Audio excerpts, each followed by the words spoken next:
Hi everyone, and welcome back to the Sky Star Bell. Today I'm going to be talking about why Marinette is a stalker.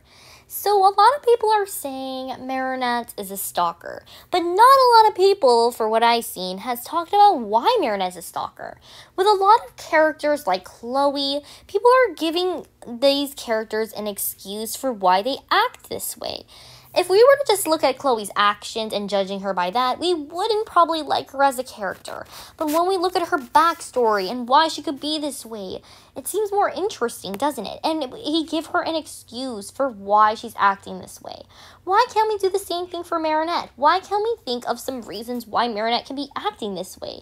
Which is why I think we're treating Marinette unfairly. How can we excuse for what Chloe does and not excuse for what Marinette does by looking at the details? Alright, so let's get into it. To figure out why Marinette is a stalker, we need to look into psychology. First of all, we need to look at what type of stalker Marinette is. So am I correct? There are 4 types of stalkers.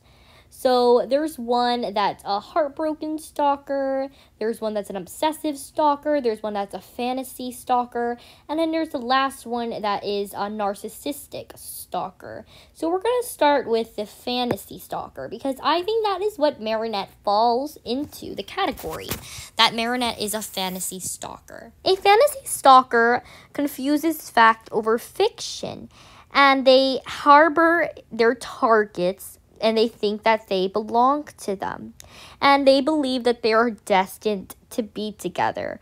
So they're convinced of some details in their head of a relationship that doesn't exist.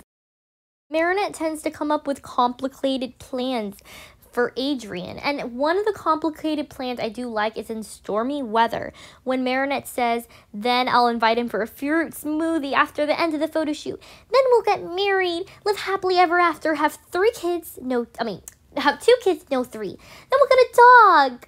No, not a dog. A cat. No, forget the cat. A hamster. I love hamsters.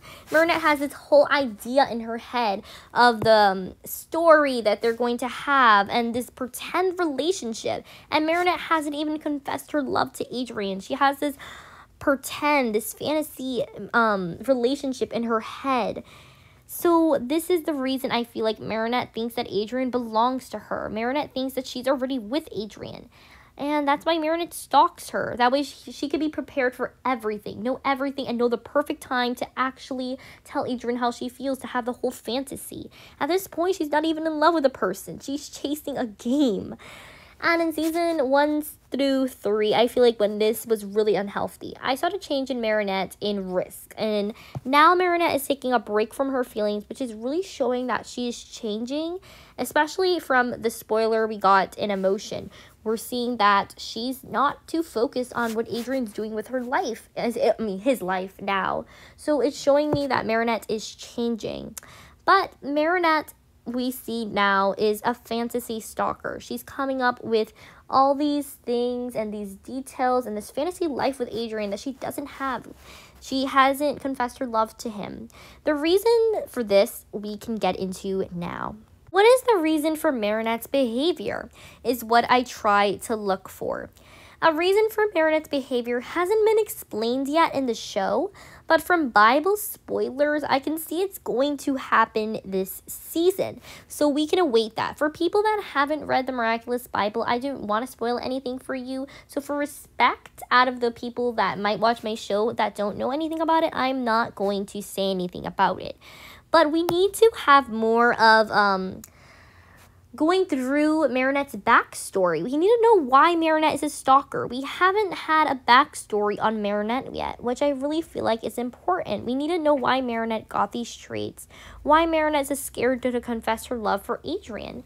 So this is very important to continue, and also to kind of have a little bit of, yes, Marinette is a stalker, and this is the reason why. We have to have that kind of yes and, not just Marinette is a stalker. Put it there, see how you like it. Yes, with all her actions, she seems like a stalker, but there's more depth than it is to just calling her a stalker. There's a type of stalker she is, which you just found out. She's a fantasy stalker. And there's also why she's a stalker, which is still what we need to figure out. And the show hasn't really gave us that much to go for. Is she afraid of getting rejected? Maybe. So those are the reason. That's the reason I could really see of why Marinette is a stalker. She's afraid to tell Adrian how she feels, so she's coming up with this fantasy of her being with Adrian. And that's why she's trying to protect him from like girls like Lila and Kagami, because she thinks she's already with Adrian, but she really isn't. That's why she's coming up with plans to be with Adrian. That's why she's stalking him, knowing where he is all the time, because she thinks she's already with Adrian. She's coming up with these plans, but they're not reality. And she's even convincing others that they're destined to be together. And this is what makes Marinette a fantasy stalker. So I really do think that that's the reason why Marinette is a stalker. Marinette is probably a stalker because maybe there was some backstory to that, but that we could get more in depth from. But from the information I'm gathering now, she's a stalker because she's just afraid to confess to Adrian. Why she's afraid to confess to Adrian is what we're probably going to find out this season. But besides that, that's the only reason I could really think of. Now, let's go to the conclusion of all. Another thing I wanted to add is that this is a cartoon. They're supposed to over-exaggerate things. Just like in SpongeBob SquarePants, when they show SpongeBob eating his hands. Or when they show Mr. Krabs being stingy over people and trying to get money from people. This is for comedy. They try to do this in cartoons to make it seem over-dramatic. If this was real life, then it would be obviously a red flag. But since it's a cartoon, it's supposed to make it okay because it's supposed to be for comedy. So it's not that they're trying to teach kids bad traits, it's they're putting this for comedy, thinking kids are going to think this is funny. Marinette going crazy over Adrian, having her schedule, seeming like a crazy person. But also, I kind of like that. Marinette is not seen like your perfect character, and a lot of people are just not liking that. I like that Marinette is not a perfect protagonist. It just shows how real of a person and lifelike she is. We're not perfect. And Marinette is proof of that. Marinette is proof that there can be a non-perfect protagonist. Marinette has some issues. And I am okay with that because I have issues as a person. And showing that a cartoon can have mistakes is showing that humans are supposed to have mistakes. No matter how perfect an image can seem. So having Marinette as this good person is kind of just boring, isn't it? So showing Marinette does have a few traits she could change and that she eventually does change shows development in the show and makes the show more interesting. Because they don't show this in a lot of kids shows. In a lot of kids shows, they just show your average good superhero character that's all good all the time. We need something else. We need some development. And also seeing Marinette develop from this stalkerish ways, it's really satisfying to watch. After all these years of seeing this, and Marinette finally getting over her stalkerish ways is really nice and helpful. And us to finally get an episode this season 5 of explaining this behavior is also useful too. And it's showing that this is not bad writing, and this was actually on purpose. Which I do really like because this means that the writers were actually thinking Marinette through. And this was a really thought out show, which is really good writing. I feel like we don't give the writers enough credit. Yeah, some videos are not as great, some episodes, but some of them have gotten better, especially this season 5. So I want to give them a round of applause. Like, that is really good writing. So Marinette is getting better.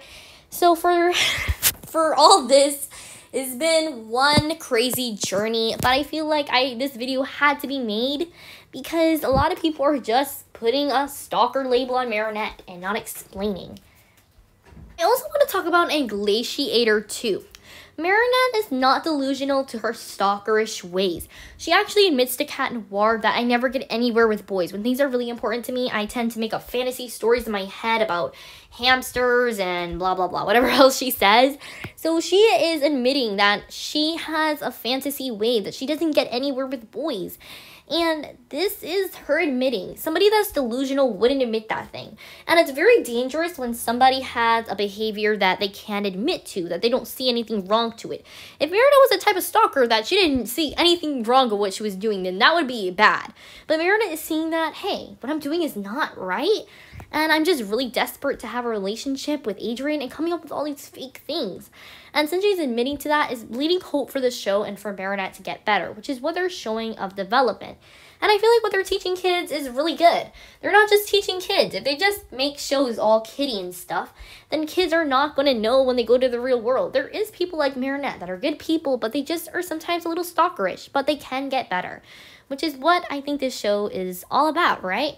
Not having that kiddie effect. And that's why this show is really open to all ages. And that's why kids don't just watch it, because it has a lot of things that are also for teens and all ages, which I really do like. It doesn't just have your standard kiddie show with songs and stuff, which is really fun to watch. So that's it for today, everyone. Star out and officially lights out.